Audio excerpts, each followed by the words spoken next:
Welcome. It's so good to see you. Welcome. Welcome. Welcome.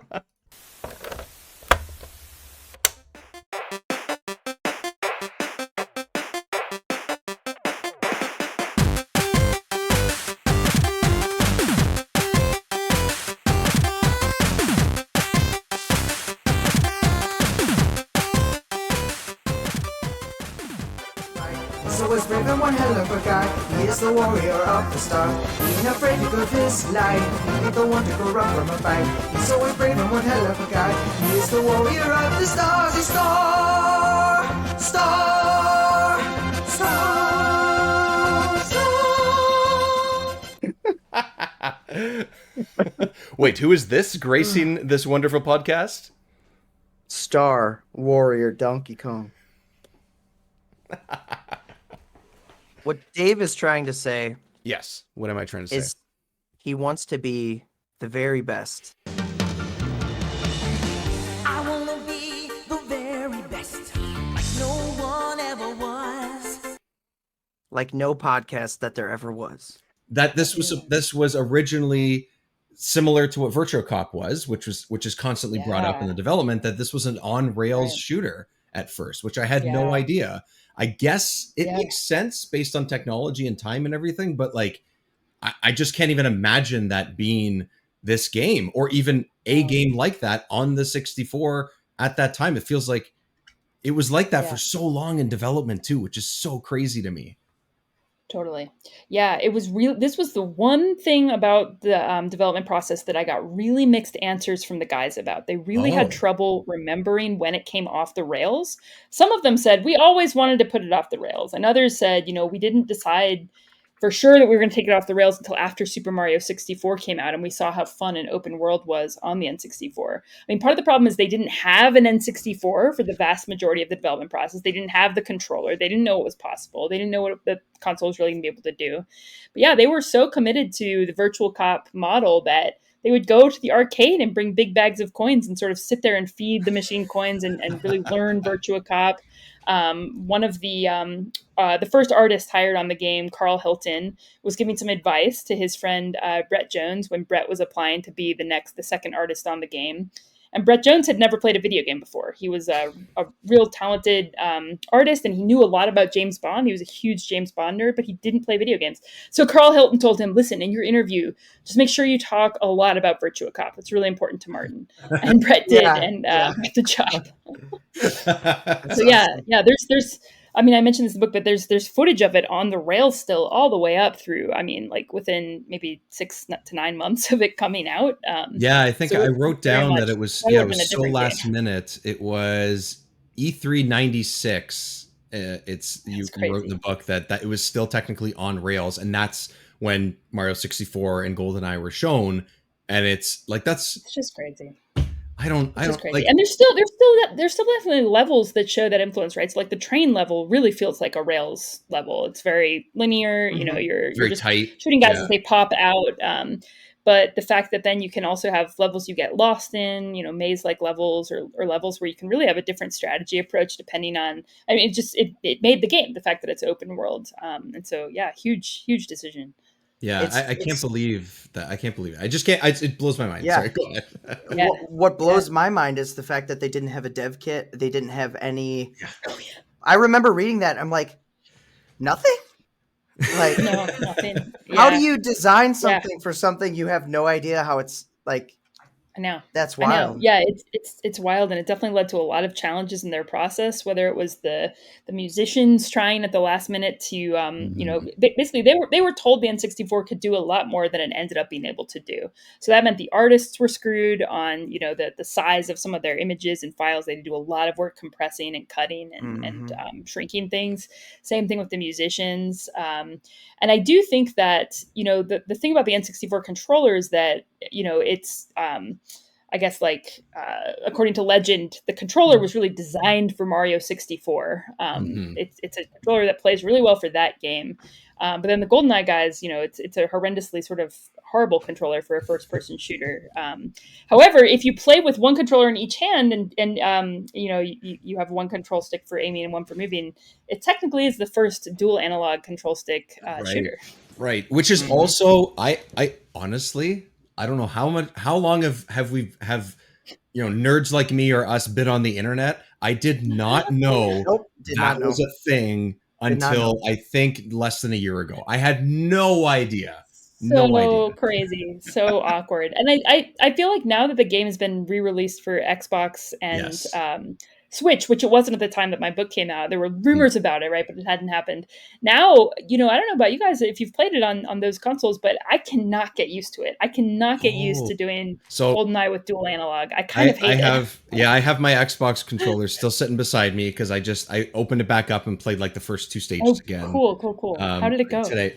So I have the cartridge, I have a Switch, and I have it on Xbox because I have Game Pass. So I dabbled in all of them, but I think I'm just too tailored to playing with dual sticks now.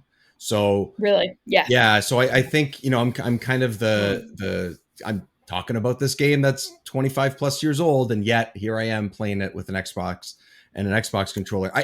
I think for me, my mind now works where I have a separate joystick to constantly look around, as opposed to not relying on auto aim, but auto aim is obviously something that is big in the original and on the Switch as well. It works almost exactly the same. And having to press R and look around and stuff is fine because you don't always have to do it. Yeah. But I found I was like looking, like I was doing this and I was walking in weird directions and stuff, which is really similar. hard. Yeah, it just feels a little bit awkward, and I don't know if that's because that's the way it always was, but I don't remember it feeling that way. But it's interesting because me and Jiggy just played Jet Force Gemini, and it works almost exactly the same, except that's technically third person. When you have to kill all the enemies in order to unlock a door, the door wasn't unlocked, but I couldn't see an enemy anywhere. But I could hear one every once in a while, and every once in a while, the little red indicator on the left or the right of my screen would go off to tell you that one was like around the corner or just out of sight or whatever. Interesting. And then I would throw a grenade at like the corner of the wall where that sound was kind of coming from, and then I would just see the green blood come out and it would die, and then the door would open. So that happened a couple of times. Yeah. Yeah, so and it that's just got not on stuck the 64. in the wall. Yeah, so it spawned into the wall. It wasn't shooting at me, which is interesting. It's not like it was seen through the wall. It just, and I couldn't see it. It's not like I could see the antenna or its foot or its gun sticking out of the wall. I could just hear it and see the indicators, and that's it. And the guns wouldn't do anything because the wall was in the way. So I used grenades in order to get an explosion, and 1 or 2 grenades later, I was like, okay, the door's unlocked. Yeah, that's pretty wild. Yeah, nothing like that happens on the 64. At least not to me, but I will say it was kind of annoying when you do kill all the enemies and then one is like laying on the ground just spasming. Then there's just it's just a matter of time before they just perish. But for some reason they add that detail and they sit there for like 10 seconds and you're like, why isn't this door opening? And then you turn around, see it on the ground, and then it starts to disappear and you're like, oh, okay. And then the door opens. Yeah. You hear the flies buzzing. That's how you know that the one's on the ground. Yeah. Which is like another one of those details of the game that is like extra gruesome in a game that is sort of lighthearted and sort of like not family friendly, but sort of like geared towards maybe slightly gamers, but also not. And I'm just like, is this game supposed to be violent or is it not? Like, I don't like, I know they're just bugs, but at the same time, they give you guns that can like explode things like giant rockets. And these bugs, they explode and there's blood everywhere. There's like bug blood everywhere. And it's clearly like trying to push that rating.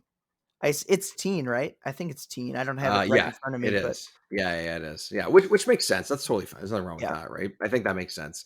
But like those weapons, the gruesome stuff, the sort of like, and like when you have like a bunch of enemies that say throw a grenade and it's just like, I'm overwhelmed, I gotta throw something. And even if they don't die, the blood splatter is just like, it's like it's all over everywhere. You. It's everywhere. The sound effect doesn't stop. Like it's just all these details. It's green. They're bugs, like I said, but there's something about that feels this like, this mix of attitude and mix of tone that this game, I don't know what kind of balance they're going for here. Like I've seen a couple like clips and interviews and, things like that from even like 15 years ago when people were talking about this game and it was only 10 years old and being like, we wanted to strike this balance and stuff. And I don't know if they struck the balance or if they should have just gone to the full teen or mature side, or should have just dumbed it down to be a little bit more child friendly. So it's stuck somewhere in between. I think playing it is totally fine for the way that works, but that balance I think was a little bit off depending on what mission and what area you were in, and what weapons you were using. I think also mattered. Yeah, and so getting into it, we're kind of like crossing the line of the gameplay. Yeah. Oh yeah. Let's do it. Oh So the gameplay, it's kind of, it's not bad, but it's not great either. It's kind of in between. And I don't know what it is on the Rare Replay. Like, can you use twin sticks? Is that like, no? So what happens is, and I wrote, so that's one of the reasons why we'll get to this, eventually. Like we're gonna be playing GoldenEye on here, because obviously we are. Yeah. That the version of that on the Xbox, not on the Switch, but on the Xbox, is twin sticks. It is modern controls, and it's great, and it feels great. The game is the same game, but it plays even better. Jiggy, do you have experience with this game or Doom in general? Do you have a history with Doom? Nope. Really? None, you know what? Period. You know what it is? I think it's the age difference. It is the age difference. I feel like that's probably what it is. I don't know how old Matt is, but this is a game that I definitely was not allowed to play when I was a kid. Right. So right. Fair enough. So is this?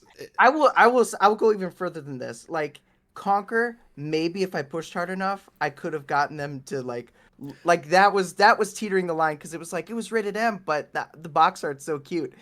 Doom, my mom will be like, "Oh, we're going to church for just looking at that box art." And so is this your first Doom game you've ever played? No, I did play not Eternal, the one before Eternal. Doom 2016. Yeah, I did play that one. Not all the way through, but I did play it. Nice. But, so this as far as the old school Dooms, the sort of OG Dooms go, this is it. Damn, that's never played it. See, I've always seen it. I've just been like, oh, why would I play this when I have what I have now?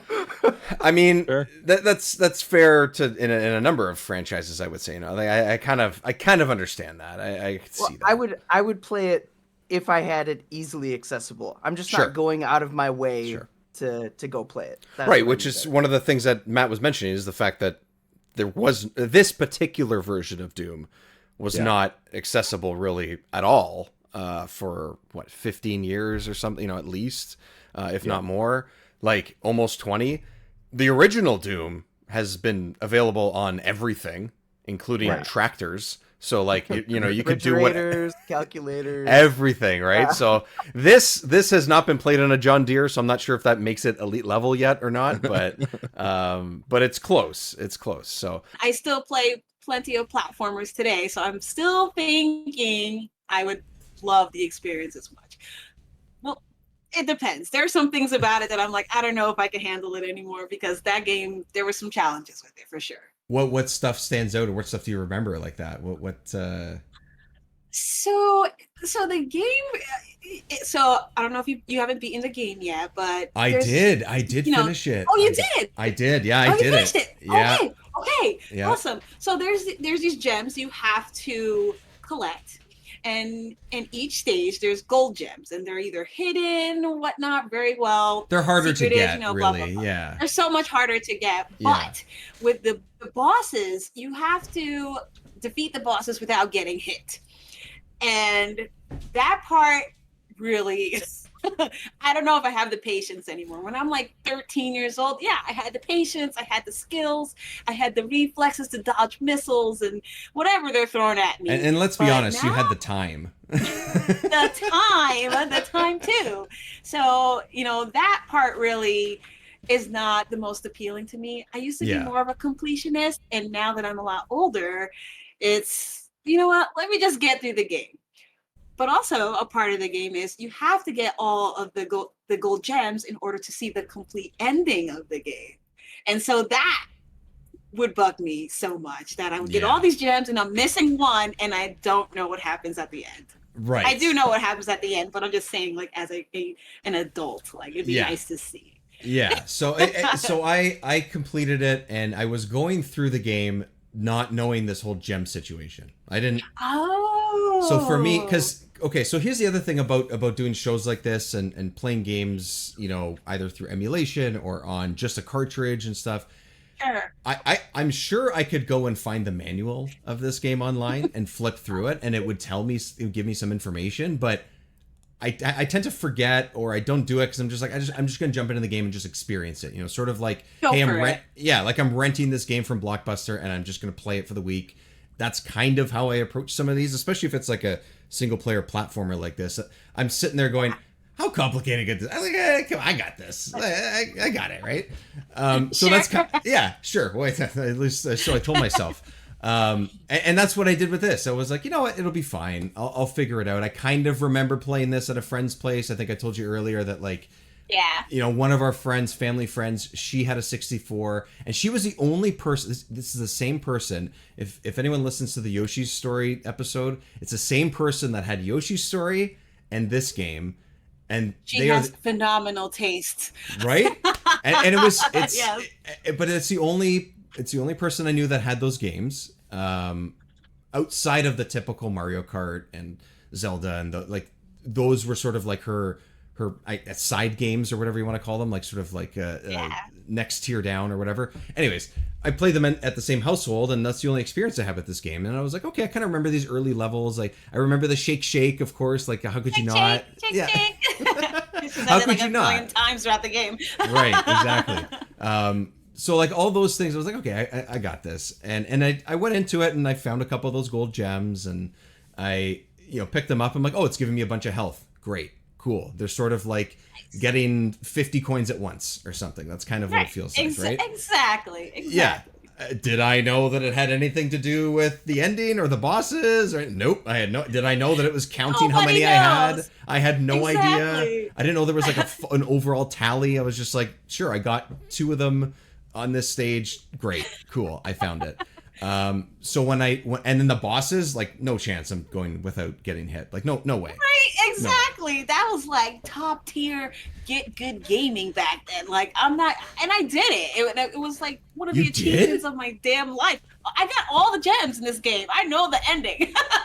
I thought you knew the ending because you looked it up. No, this is a personal experience. Like, oh my God. Team Slonko was really good at this. I mean, it took blood, sweat, and tears. Sure. A lot of tears, but I got it. But if I were to do it now, no way. You know, I really like the ones. Where's the one here? I'm trying to find it. I think it is. I gotta find it. If you have one, go for it. I'm gonna find the name of the one. I have 2. Okay. I have 2 that I feel like are. I mean, we can pick a top 3 if you want. The rest. We can pick a top 3 if you want. Okay. Okay, I do have a top 3. Okay. I do have a top 3. And so number 1 for me, I think, is Crazy Cutters, which is where you ride the little jackhammer and you do I'm doing the motion, and you do the outline. I love how everyone can hear it, but they can't, like, if they're not watching, they can't see it. I'm watching.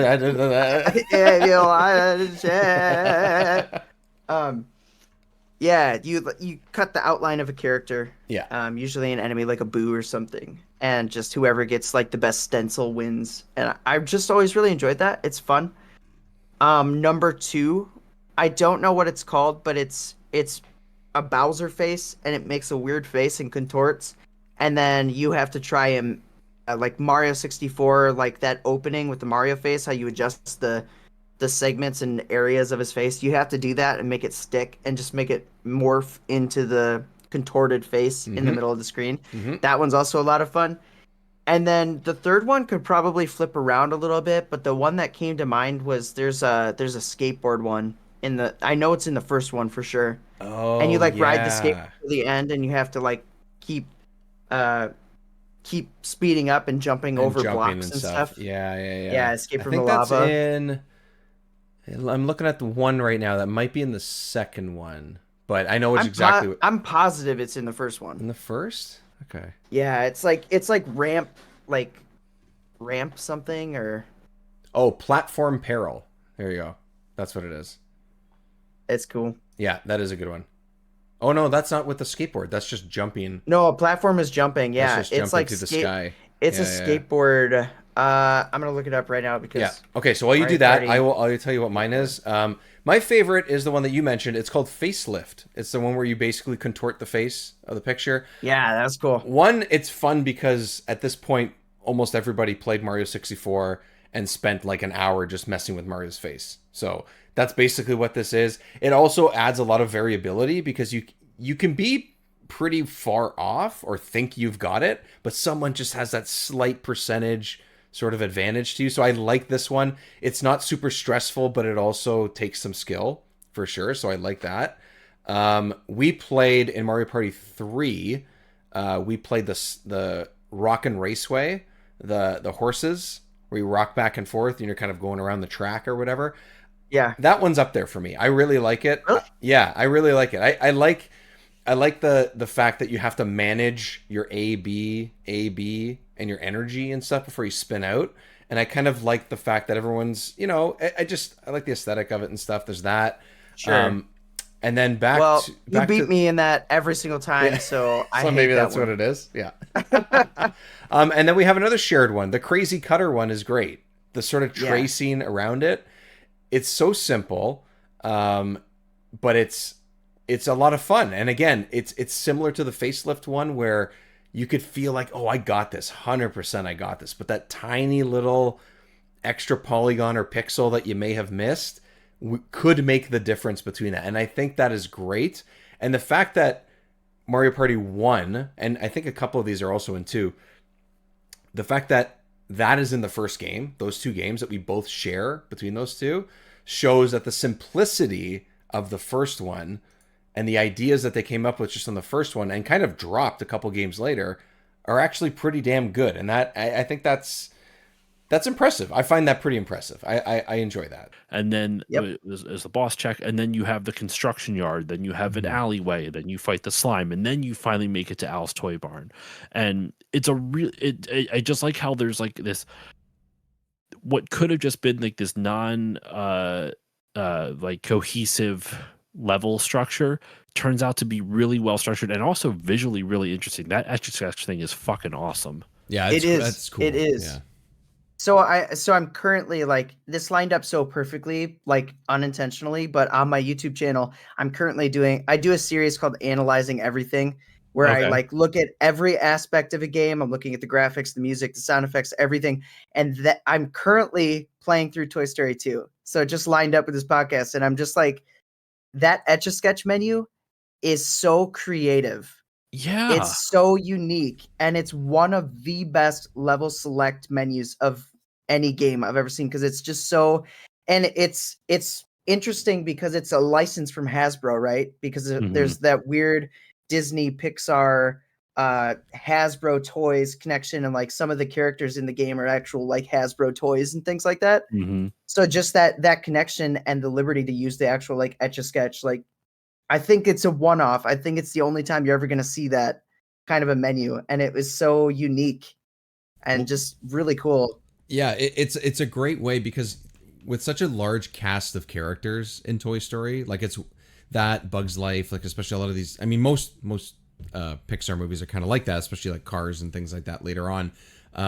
If you make a game or another TV show or something, another medium outside of the movie, you want to kind of bring these characters in any way you can. Rex is used as sort of like a hint guy or whatever. Okay, wait. We just need to say how annoying he is. Yeah. He's in like you're like, oh my gosh. Doesn't stop. It doesn't stop. Time. Yeah. If you're in his proximity, he will not shut the fuck up. It's all this screaming, Buzz, over here, Buzz. I love him though. I love Rex. I like Rex because he's this endearing character, but he can go die in a ditch in this game. I can't. He doesn't shut up. He doesn't stop. I like all the other characters do that too. It's not just him, but his voice, if you, his voice stands out above the din of. Yes, it does. It really compared does. to everything else. It doesn't. It feels a lot clunkier than your average fighting game, which is not something that you want in a fighting game, and it's pretty. I don't think it runs very well either. It's pretty clunky. Like it is like it clunky. It honestly does feel like there's pieces of clay moving. like they're a little sticky, you know, they stick to the ground a little bit too much. Like I doubt that's intentional, but probably not. But maybe. Who knows? So it's interesting because I played mostly Sculptor's Cut just because it's the one that I had loaded up for the most part and whatever. So I played that. It's interesting that you say that for 63 and a third. Like, as much as the combo system and the fighting is probably better there because it has that Killer Instinct combo system, but you still felt like it was kind of chunky a bit. Yeah, Sculptor's Cut is very chunky. It's so weird because the changes that they made, they're like, oh, we made a Killer Instinct like game. Let's take that away and make a Street Fighter like game, so we don't have the same type of combos and stuff. And Street Fighter's just faster, smoother, snappier. So Sculptor's Cut. Well, and also the camera is different. So like in the Sculptor's Cut, like you're showing right now, like it's that more zoomed out Street Fighter look, whereas in 63 and a third is a little bit more zoomed in, kind of closer like Killer Instinct, where you don't see as much of the arena, and it's you know, I mean, it also even is like semi 3D at times because it'll rotate like when you're fighting, and it'll kind of move like this, and you'll get different angles of stuff. Yeah, kind of like some of the rooms kind of have some corners you go around or whatever. Some of the rooms, the places have like transitional things, right? Where you like hit the enemy, they go flying through the wall, they go flying through the doorway. And I actually, normally I would love those, but in this game I dislike those. Oh, how come? Because they were like, you would hit it, you'd bounce into the other room, it would like stop the gameplay for a second to do that. Yeah. And then you'd be on the other side. You could accidentally hit them back and keep them in this cycle of going through the doorway. This happened to me.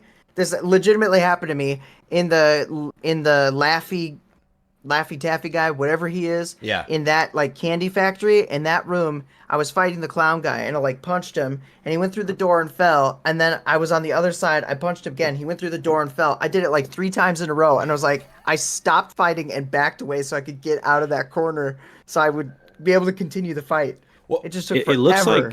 It looks like the Sculptor's Cut has some of that, a little bit of that 3D camera, because it looks like even in this arena, like you're kind of going around it. Yeah. Even though it's still trying to stay 2-dimensional, it kind of goes like that.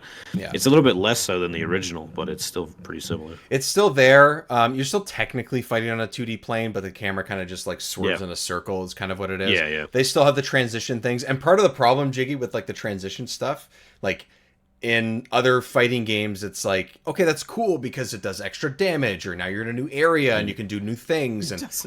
But it doesn't really do anything in this. And the problem is, too, if you knock someone through a door, for example, or through a wall or something like that, and you keep knocking them back and forth like you said you were doing, you're going to do like no damage. It's not a significant move. It sucks. It actually kind of sucks, yeah. But I will say that my guy didn't have as much cutting action as yours seemed to.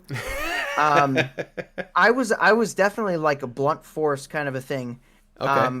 I did like an I want to say AAB, like I did that combo a lot, or ABA, and he did like this like sweeping kick kind of a deal that could potentially like knock them off their feet. Right. But it was like my strategy for this game was, especially when I see those big blue ogre looking guys. Yeah. I just ran in and I just tapped the buttons and I would like pin them to a wall and just keep going. And then whenever I felt like, okay, that's enough, and I would stop, they would still be moving and be fine. And I'm like, oh my gosh. And so I basically just had a rule. I'm like, I just have to lay the hammer on for like 30 seconds straight and just hope they die. Yeah. Well, what's interesting, so those big blue guys are like one of the first enemies that you see. Like I mentioned off the top, I'm like sort of goofy comment at the top. It was like this giant blue man group. Like he's just this giant hulking looking thing that is just blue, and I don't know what the hell unless it's a zombie, I don't know what the hell any of these things are supposed to be. And that's fine. Right. It doesn't really matter. You don't have to explain it. They're monsters. This Crowley or Crowley guy is, I don't know, launching monsters across London because evil person. And those things are funny because they take so long to take down sometimes. I would be hammering away at this enemy for so long. And the only way that I knew that I defeated it was because my adrenaline meter, that blue bar on the other side, went up a notch. That's the only way I knew that I killed it. Yeah. Here's a question for you. How did you fare against, because the bane of my existence was actually the aerial-based enemies. Like gargoyles and things with wings that move fast, because you get into a fight and they'd like jump around, right? So you're almost in like this little zone. Think of it like in Zelda Ocarina of Time when you lock onto an enemy, except you don't control when you lock onto an enemy. It does it automatically. Or what the camera does for the most part. Or the camera does. But like the enemy will be hopping around you and you'll be trying to attack and you'll be hitting forward. They'll move behind you. It makes it very easy for them to dodge. And even worse, when you get into an area with multiple enemies and they're attacking, like, I'm the type of person, I'm locking onto an enemy, I'm ignoring everyone else, I'm going to defeat that enemy, then move on to the next one, you know? Focusing. And this was like, it did not allow you to do that. They would get in, you'd just be missing that person, and then another enemy would hit you. And that, I feel, is just a reflection of the way they chose to do the gameplay. So it's very, the best way to describe how the camera works, if you've ever played Croc, this is exactly what it's like. It's it's locked behind you, and you move the joystick, you move left and right, and it stays behind you sort of. But it also mostly, yeah, but not always. Mostly. Yeah. But it tries to account for enemies on screen and stuff, so sometimes it gets a little wonky and pulls back. I would say it definitely was hard at first, but it gets easier as you get used to it. It's kind of that situation. You need to play through a few levels and it gets easier. You know, it's still not ideal. And this is why I was saying earlier, why did they throw attacks into the C buttons? Because you don't use the C buttons really, other than you can jump with them, but you could have easily put the jump button on anything else. I mean, like I don't know. I know, or even just limit it to the down C button as a jump or something. I don't know. The positioning of the C buttons doesn't make sense. Why is down, which the jump maybe you don't use a ton, but somehow it felt like it was more intuitive for down C to be the jump button, and yet it is left C, and I don't understand that. Yeah, it didn't feel right. It didn't feel right. The jump isn't really like, for those expecting that it's a platformer that you're jumping. It's not. It's kind of like, it's a hop. It's a little hop. You know how in Zelda you hop over a gap and it automatically does it for you, and you just kind of, it's not a jump per se so much as you're skipping. That's basically what it is. You're not jumping. You have momentum. You move forward. You're always moving forward. And it's left C button. It doesn't. It's not the worst thing I've ever felt, but it certainly could have been better and thought out a little more.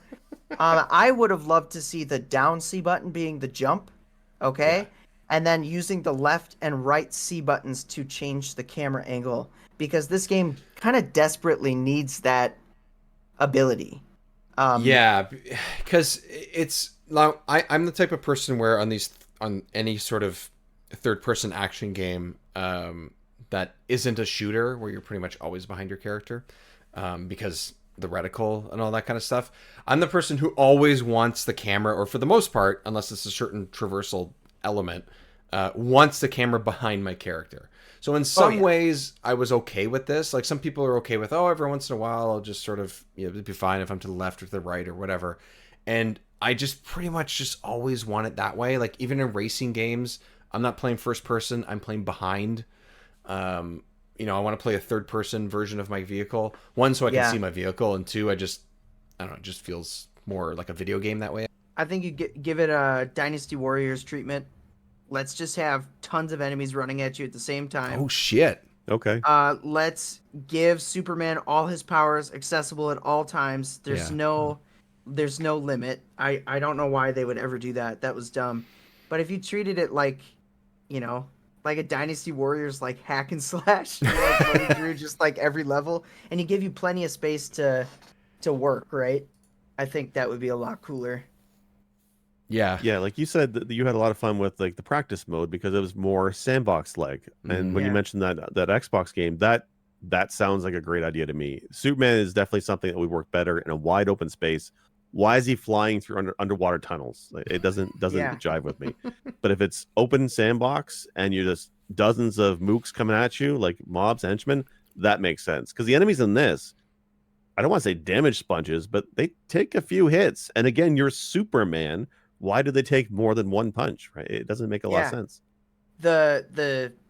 It was on the footage that you had, Dave, but there's a scene in like the first part where you go and there's like 4 enemies lined up. Yeah. And you just stop, and first off, Superman's like punching animation is just silly. He's just like uppercut, like. Also, his run is hilarious. His body doesn't move. It's just his arms. All arms. Yeah. All arms. Looks like a mole walker. That's what he looks like. Like he's just got great posture. Great posture though. Great posture. A nutcracker. Nutcracker. That's it. Like, yeah. But you punch him, right? And they're animated hilariously when you punch them. They're like, they fly off the screen, and it's so satisfying to just go down a line of them and just punch. They're one shots. They go flying. That's what Superman is. That's what it should be. Or you fly into them and just knock them all down like they're bowling pins. Like, yeah, that's what it should be. Yeah. That'd be so much fun. It doesn't, now obviously you could fly him up in the sky and just drop him. Oh my God, that'd be great. It'd be great. There's the one stage where you have to fight Darkseid. I think it's Dark. Yeah, it's Darkseid. Yeah. And you have a small skirmish with him. You punch him a few times. He falls flat on his back, which does not make sense. But then you're picking him up above your arms and you're walking down the hallways. I think you're supposed to take him to a cop car, I think it is, to get him arrested. I think so. Which, this is like one of the new gods, one of the most powerful supervillains in their mythos, and you're picking him up over your shoulder, getting stuck on the ceiling because Superman 64 geometry, and he's getting arrested by the cops. This is the battle. This is what's in Lex's simulation. Like, that's the other thing is this is all so the ring thing. All of this stuff that's happening is supposed to be a simulation. It's all a game. It's literally all a game. Do you want to play a game? It's what it is. No, I definitely do not. Is this the dark seed level? No, it's not. Hold on. I'm trying to change it over so we can see it. But it's like, oh my God, it's moving so clunky. What is this person playing this thing on? So this is the stage where there's destructible walls, and if you're in the area of those, the frame rate tanks. Like, it's a cool concept, destructible walls, right? But they ruin the frame rate. And right. Well, maybe one of those things where I wish they could have performed it better. Yeah, like that's. Oh, here's the shadow figures. The shadow henchmen. They look like like just a punch. Show it. Hey, there goes the wall. Oh wait, there he goes. Look at them physics. Look at those physics. Yeah. Oh, I love it. Oh man, I am insanely disappointed the sound is not working. Well, you know what? The sound is really great, and instead what I'm going to do is I'm going to insert the music right here.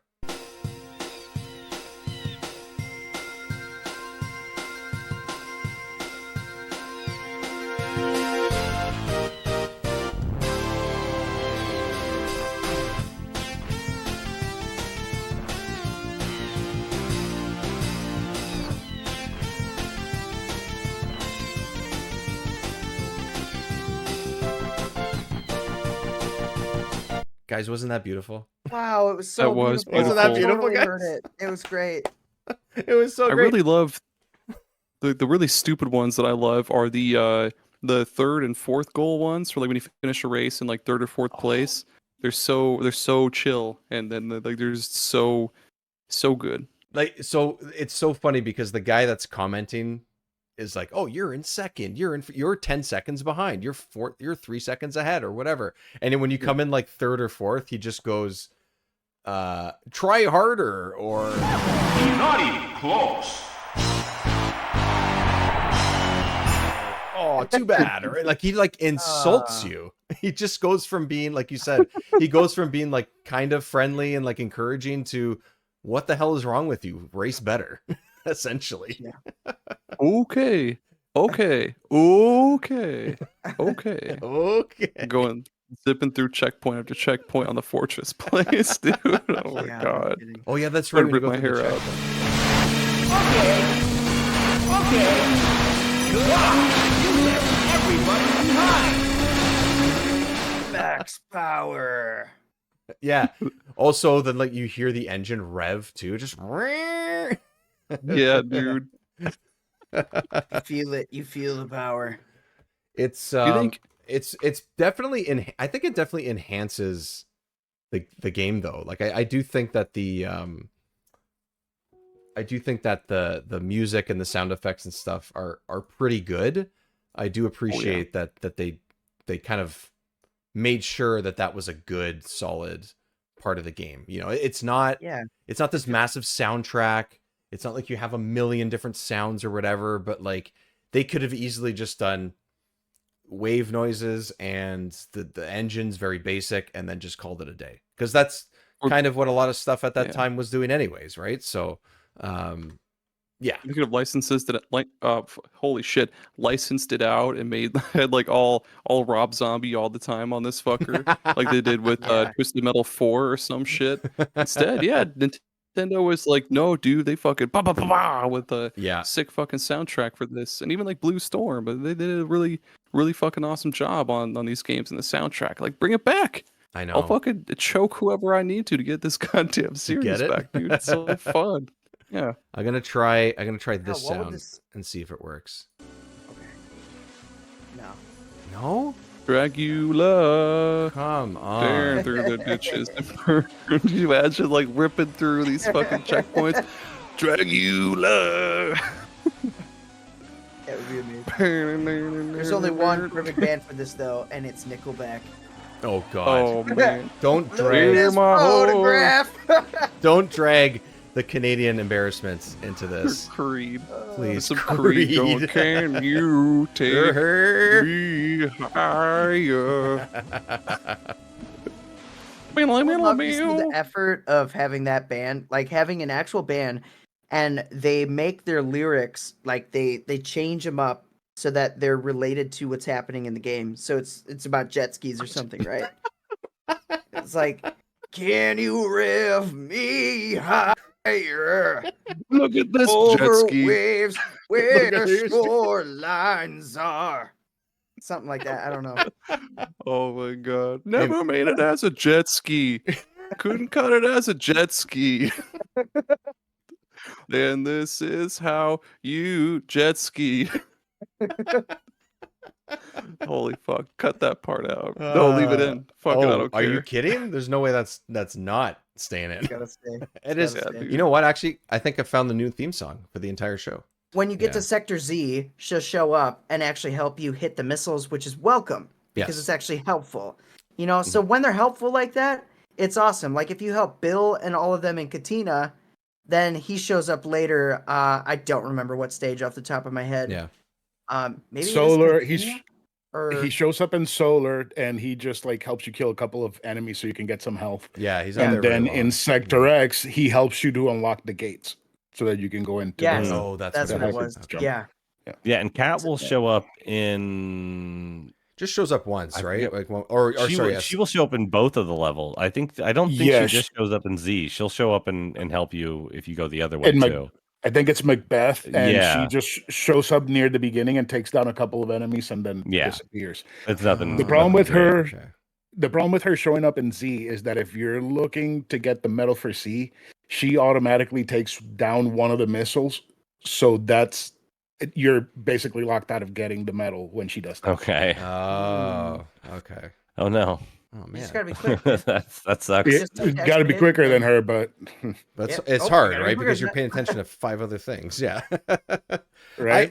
I like the enemies it. in that stage are very aggressive, and they will take down your team if you don't help them. Yeah, and without her, it's a pretty difficult stage. I think, like it's definitely for me, it was at least anyway from when I was replaying them. But I like it when their friends show up. Yeah, I think it's fun. I like it when other animals show up and say dumb animal noises, and like they talk about their history or whatever. Yeah. Like it's fun. I think talk about their history. They create this little narrative, and like you start wondering, like oh, Bill and Fox were friends in elementary school or something. You know? And you go, Right. Oh, Falco and Cat, what's going on there? Because like when you're a kid, like you think about that crap, like because you have like you're playing this game all the time. Like, okay, well, I wonder what is about these people, and like I think it's so crazy that like Nintendo just they had something like this could have been huge. Like they could have done story or something with this, and or had these characters that people just love and revere and still reference and like are in the pop culture, and they just did nothing with it. That's true. Yeah. They sort of let it. Then hang. they explore it in the game that nobody played. You know, right. In Command for DS, you have a bunch of different I have it. branching paths that you can take, and that's where they explain. Oh, and Andros had a nephew who hated him, and not a nephew, a grandkid that hated him and wanted to kill him. Fox and Crystals explained more, and Falco and Cat, and Bill and Fox, and all that stuff. But So we got to get a re-release of that then. That's what I got to play. Yeah, because Well, I'm okay. Here's the thing.